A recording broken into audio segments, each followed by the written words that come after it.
Bumili nga pala ako ng belt bag from Immortal.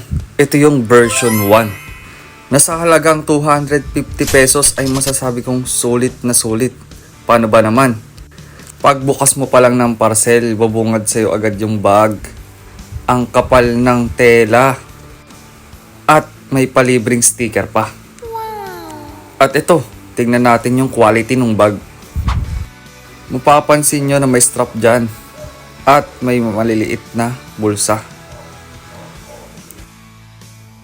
Ang kapal nung zipper niya, 'di ba?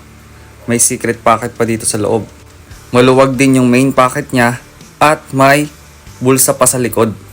At tinesting ko rin tong mga zipper. All goods. Ganito naman ang itsura kapag sinuot mo yung bag. Pwedeng body bag at pwede ring belt bag. Ito nga, ginamit ko na agad.